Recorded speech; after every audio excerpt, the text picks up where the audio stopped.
Perang Dunia III telah dimulai setelah kapal induk Moskva milik Rusia tenggelam di Laut Hitam setelah dihantam rudal Ukraina. Demikian komentar para presenter televisi dan juga pakar Rusia menyebut Perang Dunia III. Rusia kemungkinan segera menggunakan senjata berhulu ledak nuklir. Perang Dunia III pun telah dimulai. Perang Dunia III sebagai dampak invasi Rusia ke Ukraina bukan lagi wacana, tapi sudah dimulai. Propagandis TV pemerintah Rusia tadi malam mengklaim bahwa Perang Dunia III dimulai setelah kapal induk Rusia Moskva ditenggelamkan Ukraina di Laut Hitam. Presiden Rusia Vladimir Putin marah besar atas peristiwa yang memalukan bagi militer negara dikuasa itu. Rusia juga memperingatkan Amerika Serikat agar tidak lagi memasok peralatan militer ke Ukraina atau akan menerima konsekuensi yang tak terduga.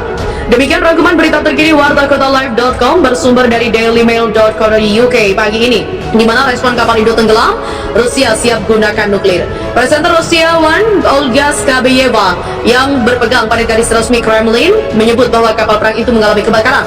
Dia menyebut telah terjadi Perang Dunia III dan menyebut bahwa Rusia pasti bisa melawan NATO. Olga Skabeyeva bergabung dengan para pakar yang mencap tenggelamnya Moskva sebagai penyebab mutlak perang 100%.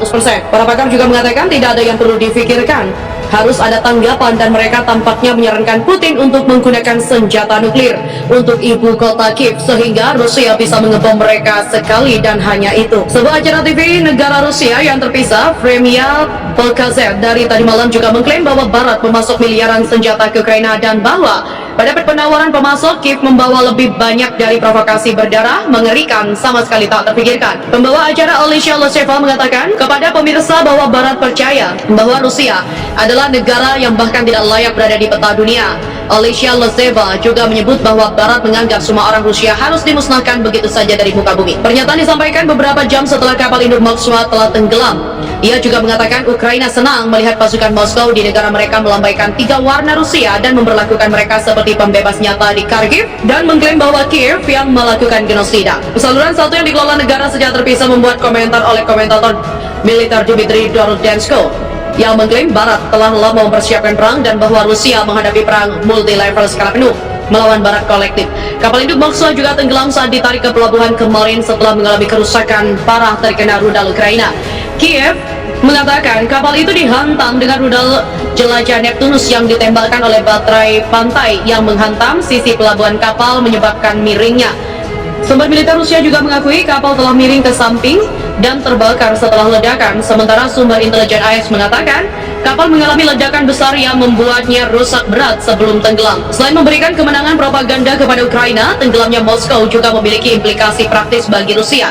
Sebagai unggulan, kapal itu kemungkinan ditugaskan untuk mengkoordinasikan pergerakan kapal lain di Laut Hitam yang dapat menyebabkan kebingungan lebih lanjut di antara struktur komando Rusia yang sudah tegang. Perannya juga memberikan perlindungan bagi kapal-kapal Rusia lain yang menggunakan rudal anti-udaranya saat mereka meluncurkan serangan rudal jelajah terhadap kota-kota dan lokasi militer. Kehilangannya akan membuat mereka lebih rentan terhadap serangan Ukraina, termasuk oleh jet cepat atau drone. Kementerian Pertahanan Rusia hari ini berjanji untuk meningkatkan serangan rudal di ibu kota Ukraina sebagai tanggapan atas dugaan agresi Ukraina di wilayah Rusia. Ancaman serangan intensif di Kiev datang setelah pihak berwenang Rusia menuduh Ukraina melukai 7 orang dan merusak sekitar 100 bangunan tempat tinggal dengan serangan udara Bryansk, sebuah wilayah yang berbatasan dengan Ukraina. Pihak berwenang di wilayah perbatasan lain Rusia juga melaporkan penembakan Ukraina kemarin. Jumlah dan skala serangan rudal terhadap objek di Kiev akan ditingkatkan sebagai tanggapan terhadap rezim nasionalis Kiev yang melakukan serangan teroris atau pengalihan di wilayah Rusia, kata juru bicara Kementerian Pertahanan Rusia Igor Konashenkov. Sebuah pemboman baru dapat mengembalikan penduduk Kiev ke raungan sirine serangan udara yang terdengar selama berhari-hari awal invasi Rusia dan ke malam-malam menakutkan yang berlindung ke stasiun kereta bawah tanah. Ibu kota juga menunjukkan tanda-tanda tentatif kehidupan para pra-perang setelah pasukan Rusia gagal merebut kota dan mundur untuk berkonsentrasi di timur Ukraina, meninggalkan bukti kemungkinan kejahatan perang. Secara terpisah, Rusia juga mengatakan kepada AS untuk berhenti mengirim senjata ke Ukraina, memperingatkan konsekuensi yang tidak dapat diprediksi jika terus dilakukan. Peringatan itu disampaikan dalam bentuk nota diplomatik resmi yang dilihat oleh Washington Post. Dikatakan bahwa pengiriman senjata paling sensitif Amerika dan NATO menambah bahan bakar ke konflik yang sekarang mendekati bulan kedua. Catatan 2 halaman itu dikirimkan setelah Biden menyetujui pengiriman baru bantuan militer senilai $800 juta ke Ukraina, termasuk artileri berat dan peluru, helikopter dan pengangkut personel lapis baja. Apa yang Rusia katakan kepada kami secara pribadi adalah persis apa yang telah kami katakan kepada dunia secara terbuka. bahwa sejumlah besar bantuan yang telah kami berikan kepada mitra Ukraina kami terbukti sangat efektif. Lebih dari 450 personel Angkatan Laut Rusia yang berada di atas Moskwa hari ini dikhawatirkan tewas setelah Ilya Ponomarev, seorang politisi yang diasingkan dari Rusia karena menentang pencoblosan kimia oleh Putin pada 2014, mengatakan hanya 58 dari 510 awak yang telah dilaporkan. Angkatan tersebut meski belum dikonfirmasi, konsisten dengan kerugian yang diderita kapal perang yang meledak. Selama kekalahan terkenal Angkatan Laut Rusia di pertempuran Tsunima melawan Jepang, sebuah ledakan di kapal Borodino sedikit lebih kecil dari Moskwa menyebabkan semua kecuali satu dari 855 awaknya tewas. Rusia juga mengklaim semua pelaut Moskwa berhasil dievakuasi, tetapi video yang diambil di Sevastopol semalam menunjukkan lusinan mobil yang konon milik para pelaut masih diparkir di pelabuhan. Penunjukan pemiliknya juga belum kembali untuk mengambilnya, dan di tempat lain hari ini rumor mulai beredar di media Ukraina bahwa Laksamana Igor Osipov, komandan armada laut hitam Rusia yang dipimpin Moskow, telah ditangkap dalam apa yang menjadi yang terbaru dalam serangkaian penahanan terkait dengan invasi Chernobyl.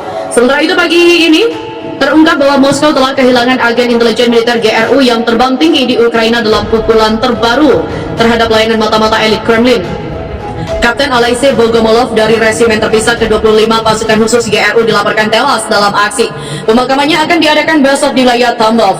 Ia juga mengikuti kematian agen GRU berusia 31 tahun, Kapten Alexei Glushkart, yang pertengahan Maret, serta Letnan Senior Antov Volkov, Kapten Konstantin Drushkov, dan juga operator GRU Islam Abduragimov dan juga Syamil Aselderov.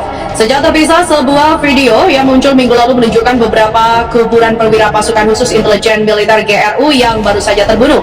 Mereka berasal dari Ordo terpisah ke-10 dan Brigade Tujuan Khusus di Zhukov. GRU dipandang sebagai layanan Rusia yang paling rahasia dan hingga saat ini paling efektif.